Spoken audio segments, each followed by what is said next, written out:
19 h sur ce plateau. Mesdames et messieurs, bonsoir et bienvenue dans ce journal sur Mandiko Télévision.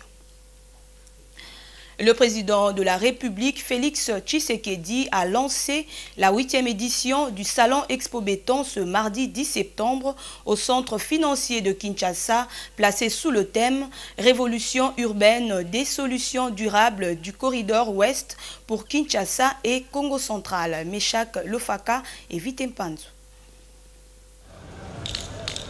Le centre financier de Kinshasa a accueilli la 8e édition du Salon Expo Béton, une activité organisée sous le haut patronage du chef de l'État, Félix Antoine Tshisekedi Tshilombo, dont l'initiateur est l'ancien gouverneur de la ville-province de l'Ituri et entrepreneur dans le secteur de la construction, Jean Bamanissa. Les travaux de cette 8e édition sont dédiés à l'aménagement des villes de Kinshasa et de la ville de Matadi au Congo central, placé sous le thème « Révolution urbaine des solutions durables du corridor ouest pour Kinshasa et Congo central ». Pendant ces 4 jours, les participants vont explorer les schémas stratégiques d'orientation de l'agglomération de Kinshasa, SOSAC en sigle, qui définit depuis 2014 les grandes lignes du développement de la capitale. Cette 8e édition a été lancée par le chef de l'État, Félix Antoine Tshisekedi Tshilombo. Cet événement d'importance stratégique s'inscrit dans une dynamique de transformation fondamentale, celle de notre cadre de vie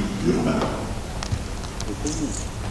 Le thème de cette édition, Révolution urbaine et solutions durables du corridor ouest pour Kinshasa et Congo central, ne saurait être plus pertinent dans le contexte actuel de notre pays.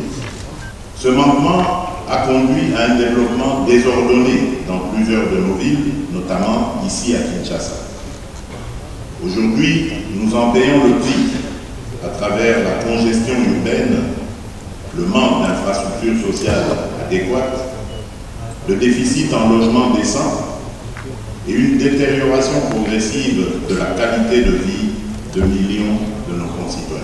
Présente dans cette activité, Madame Jessica Pemba, agent commercial de Safricode, a profité de cette activité pour expliquer l'importance de l'immobilier et les services qu'offre Safricode dans les domaines de la construction qui entrent dans la même vision de l'Expo Béton. Safricode est une société de construction, non seulement de construction mais immobilière aussi. Alors nous avons décidé de participer à Expo Béton pour montrer au monde, principalement à la communauté congolaise, ce que Safricode est capable de faire. Nous œuvrons dans l'immobilier, nous construisons et nous mettons en vente nos appartements, nos bureaux et nos espaces commerciaux. Alors nous existons déjà depuis 10 ans. Depuis 2014, Safricode déjà œuvre dans l'immobilier à Kinshasa. Nous avons déjà vendu plusieurs biens et nous avons déjà construit plusieurs projets. Nous avons construit à Limité, on a le Mirage. Nous avons tous les marchés à Kinshasa, nous les construisons. Nous avons le parc aquatique Aquasplash, qui est l'une de nos constructions aussi. Alors nous avons déjà eu à œuvrer dans plusieurs projets aussi du gouvernement ainsi que des apports un peu privés. Artère majeure de l'immobilier à Kinshasa depuis sa création en 2014, Safricode construit des résidences de haute gamme et des appartements modernes qui façonnent le paysage de l'immobilier, une vision qui cadre avec la vision du chef de l'État et de l'activité Expo Béton. Notons que cette activité qui a commencé le 9 septembre se clôture le jeudi 12 septembre 2024. Le budget rectificatif 2024 et la loi des finances 2025 sont les principaux sujets examinés au Conseil des ministres extraordinaire présidé le lundi 9 septembre 2024 par le chef de l'État Félix Antoine Tshisekedi Tshilombo à la Cité de l'Union africaine à Kinshasa après près d'une semaine de participation au forum de coopération Chine-Afrique à Beijing. C'est un commentaire de Viningali. Le président de la République, Félix Antoine Tshisekedi Tshilombo, a réuni ce lundi à la Cité de l'Union africaine le gouvernement en Conseil des ministres extraordinaires. En plus des questions factuelles liées notamment à l'urgence sanitaire du Mpox et de la tentative d'évasion à la prison centrale de Makala, cette réunion du gouvernement s'était penchée sur le budget rectificatif 2024 et le budget national 2025. Le ministre d'État au budget va présenter au président de la République et aux membres du gouvernement le projet de la loi budgétaire rectificative de l'année en cours ainsi que les prévisions pour l'année 2025. De manière générale, il s'observe un accroissement significatif de prévisions budgétaires dû notamment aux efforts de mobilisation des recettes de l'État, à l'appui budgétaire au nouveau programme avec le FMI, ainsi que la volonté du chef de l'État d'améliorer de manière significative le social de ses compatriotes. Cette validation du budget intervient quelques jours avant l'ouverture de la session parlementaire de septembre consacrée à l'examen et à l'adoption du budget par les deux chambres du Parlement. Par ailleurs, il s'y est de noter que la révisitation des contrats miniers avec la SICOMINE contribue de manière considérable au développement des infrastructures et à l'accroissement du budget national. Tentative d'évasion à Makala, le président de la République a, lors de la réunion du Conseil des ministres extraordinaire tenue le lundi 9 septembre, chargé le gouvernement d'entamer des réflexions sur la possibilité de créer un service national des renseignements pénitentiaires. Ceci rentre dans le cadre du parachèvement de la réforme du système pénitentiaire déjà amorcée. Le vice-premier ministre, ministre de l'Intérieur, Sécurité, Décentralisation et Affaires coutumières, ainsi que le ministre d'État, ministre de la Justice et garde des Sceaux. Le gouvernement de la République s'emploie pour ne plus revivre les incidents survenus lors de la tentative d'évasion au centre pénitentiaire de rééducation de Kinshasa, CPRK, ex-prison de Makala. Dans sa communication lors de la réunion du Conseil des ministres extraordinaire tenue le lundi 9 septembre, Félix Tshisekedi a chargé le gouvernement d'entamer des réflexions sur la possibilité de créer un service national des renseignements pénitentiaires capable d'anticiper et de prévenir de telles tragédies dans l'avenir. Par la même occasion, Félix Tshisekedi a demandé au ministre de la Justice et garde des Sceaux un rapport sur la situation de maisons carcérales de la République démocratique du Congo. Actuellement, les raisons de la tentative d'évasion à Makala ne sont toujours pas élucidées. Mais les bilans annoncés par le gouvernement est déjà contesté par certaines organisations de la société civile. Selon les autorités, il y a des morts par balle, 24, tandis que d'autres détenus sont morts suite aux tirs de sommation ou encore par bousculade et étouffement. Une semaine après ces incidents, rapporte RFI, les ONG réclament un accès à la prison de Makala pour soigner les détenus violés lors des incidents. Les ONG de défense des droits des femmes réclament un accès sur les lieux. Pendant les événements qualifiés d'une tentative d'évasion, de nombreuses femmes ont été victimes de viols et restent sans assistance ni soins nécessaires. Pendant ces temps, un procès en flagrance a été ouvert où deux groupes de détenus présumés impliqués dans ces actes ont été identifiés devant le tribunal des garnisons de Kinshasa-Ngaliema. Et en santé, les autorités congolaises ont déclaré que 50 000 doses de vaccins contre la variole de singe en provenance des États-Unis sont arrivées dans le pays ce mardi 10 septembre 2024, une semaine après l'arrivée du premier lot en provenance de l'Union européenne. Les adultes de l'Équateur, du Sud Kivu et du Sankourou, les trois provinces les plus touchées, seront vaccinés en premier à partir du 2 octobre, a déclaré l'Associated Press Chris Kassita Osako, coordinateur du comité congolais de lutte contre la variole du singe. Diane Bonga.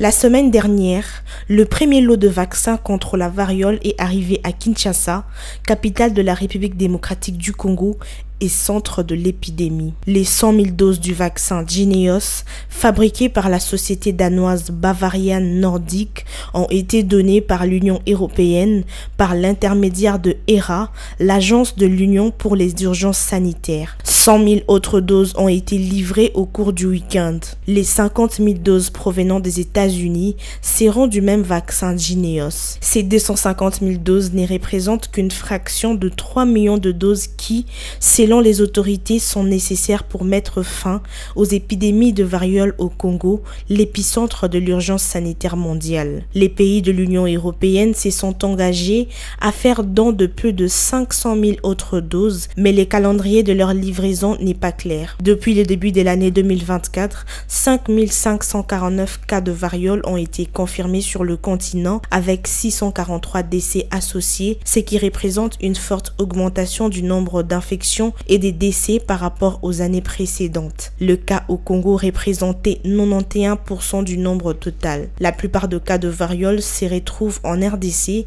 et au Burundi, le deuxième pays les plus touchés, concerne des enfants de moins de 15 ans. Le prochain lot de vaccins contre la variole viendra du Japon et pourrait arriver dès ce week-end.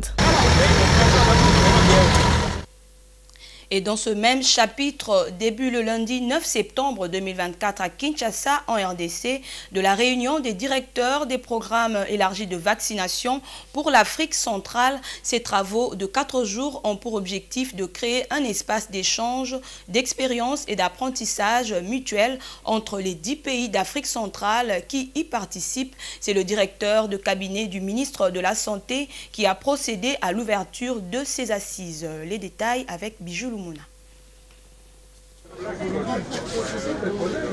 Pendant 4 jours, soit du 9 au 12 septembre 2024, Kinshasa, la capitale de la République démocratique du Congo, va accueillir les travaux de la réunion annuelle des directeurs de programmes élargis de vaccination. Près des 125 experts des 10 pays de l'Afrique centrale et des partenaires techniques et financiers en appui à la vaccination ont l'occasion d'échanger sur les stratégies de renforcement du programme élargi des vaccinations dans la sous-région.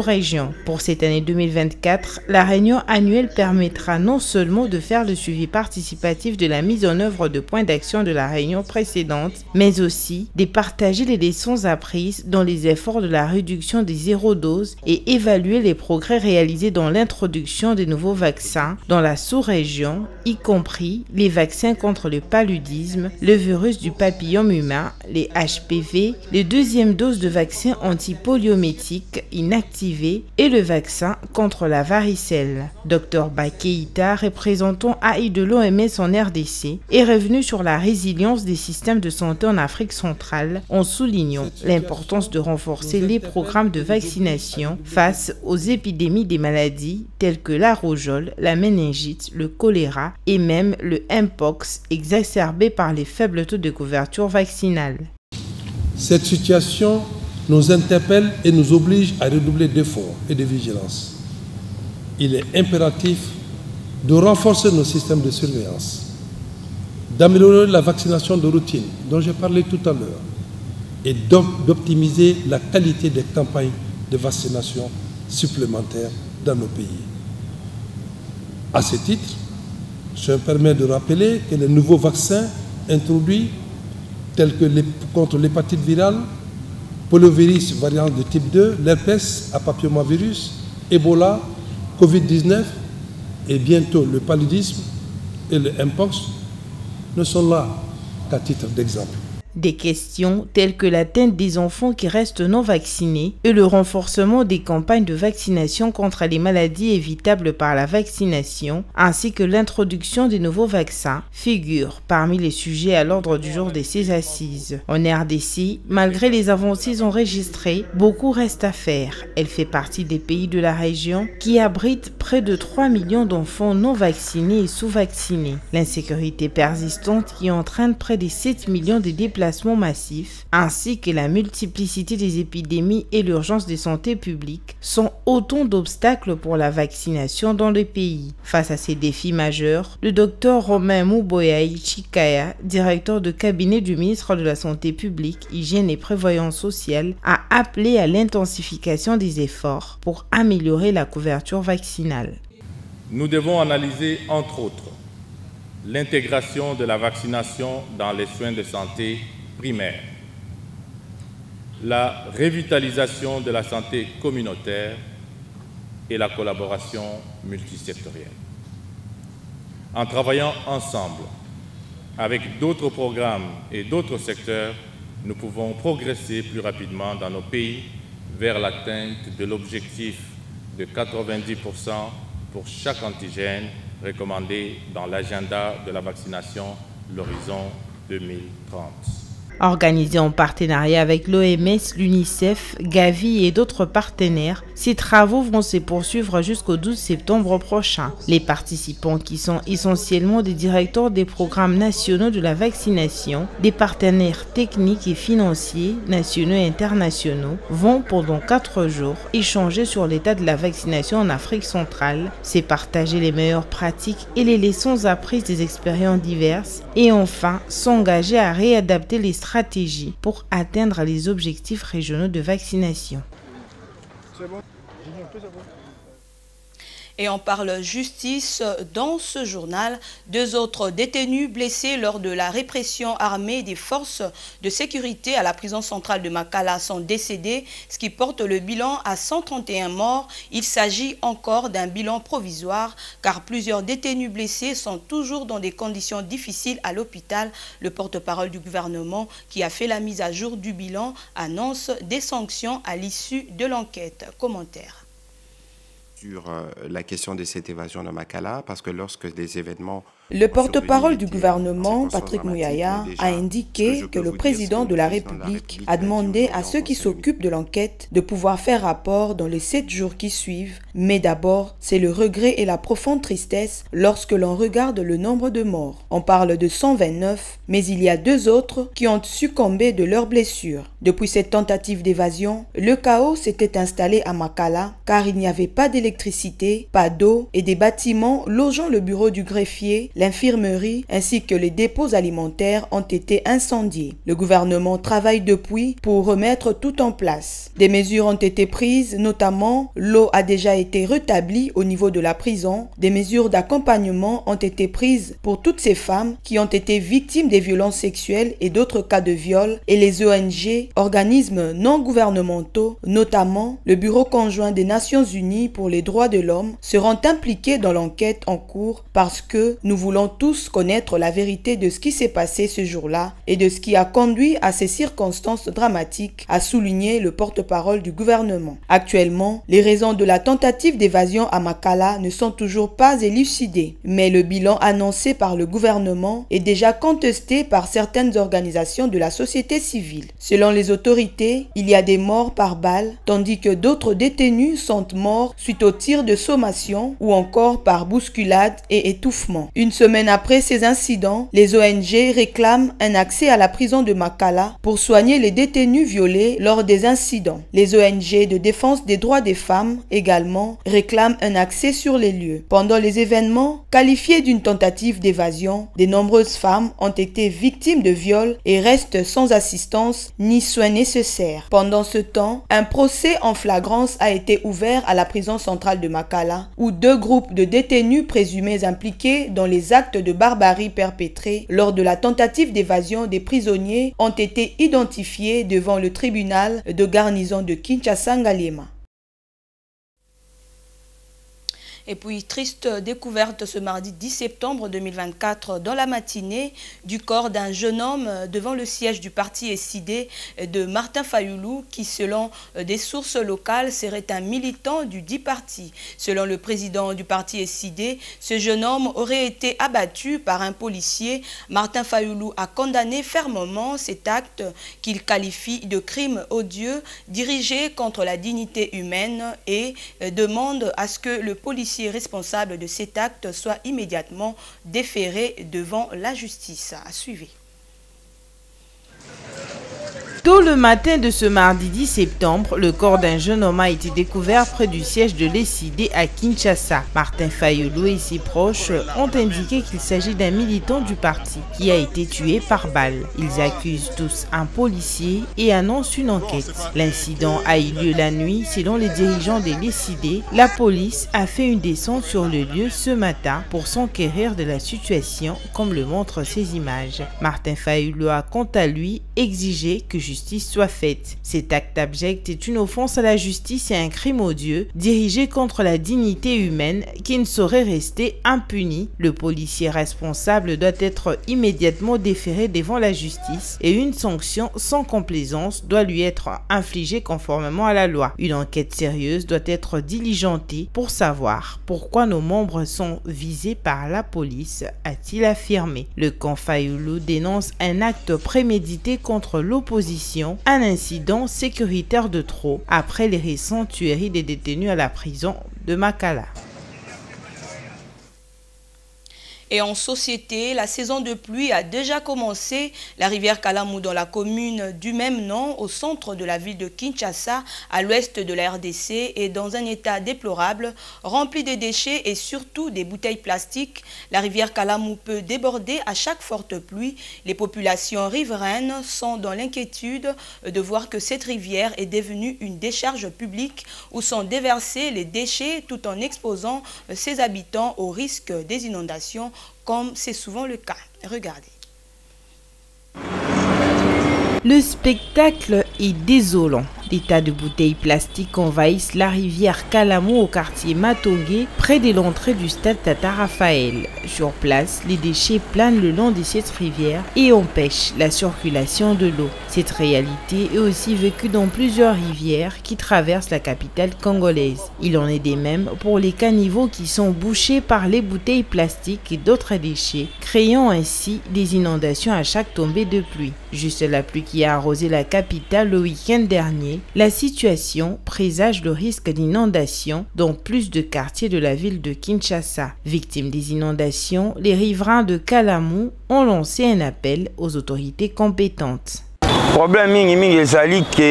Le plus grand problème est qu'il n'y a pas de suivi. Deuxièmement, il faut que le gouvernement mette en place une brigade spécialisée pour assurer la sécurité et commencer à interpeller toute personne qui vient jeter des déchets afin qu'elle soit sanctionnée et punie par la loi.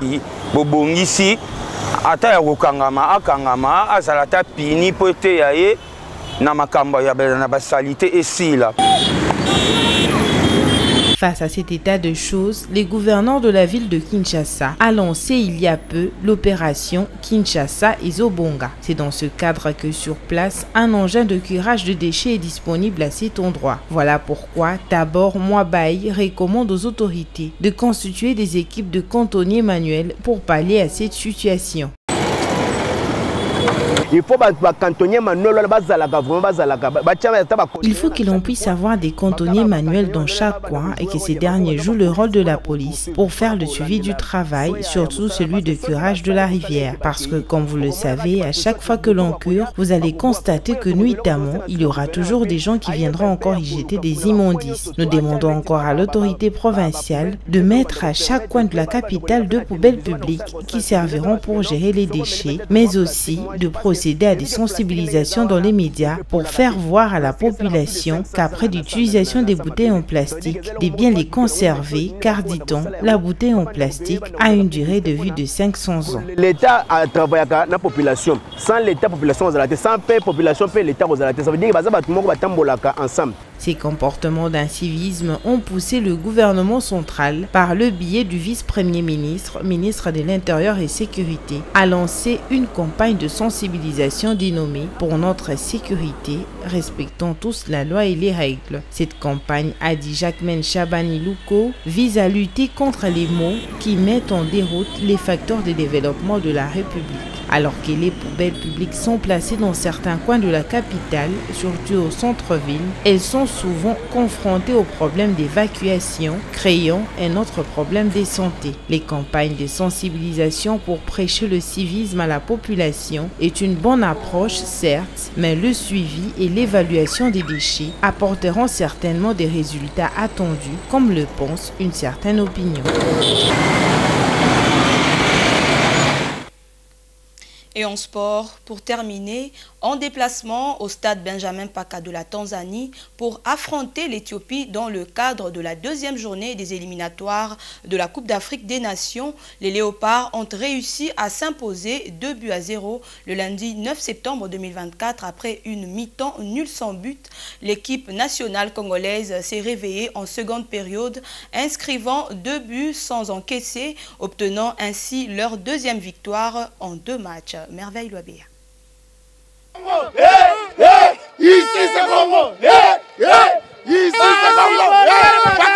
Les Léopards de la RDC ont réalisé un véritable coup de maître à Dar es Salaam. Au bout de suspense, ils se sont imposés face aux Alias d'Éthiopie par 2-0 le lundi 9 septembre 2024 au stade Benjamin Mpaka. Ce succès se construit en 2 temps pour le Congolais qui signe une deuxième victoire en autant de rencontres de ses éliminatoires de la Coupe d'Afrique des Nations 2025. Pourtant, la première période a été frustrante pour les hommes de Sébastien de Sabre, dominant mais imprécis dans le dernier geste.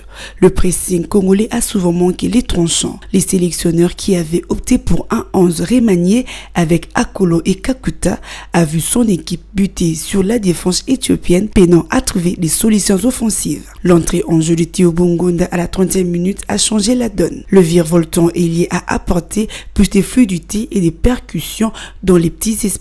Il a finalement été récompensé à la 62e minute, plaçant un plat du pied gauche imparable pour ouvrir le score et délivrer les siens. Libérés, les Léopards ont plié le match à la 76e minute avec un coup de tête de Mecha Kelia, fraîchement entré en jeu et passeur décisif pour les buts.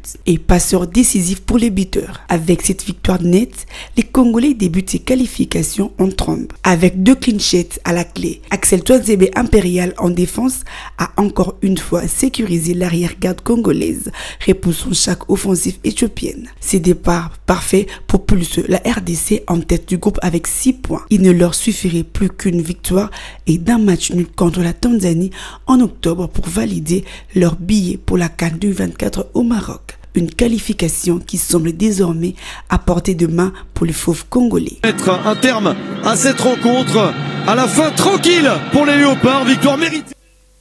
Et voilà, c'est la fin de ce journal. Mesdames et messieurs, merci de l'avoir suivi et retrouvez Bijou Lumuna demain à la même heure sur la même chaîne. Au revoir.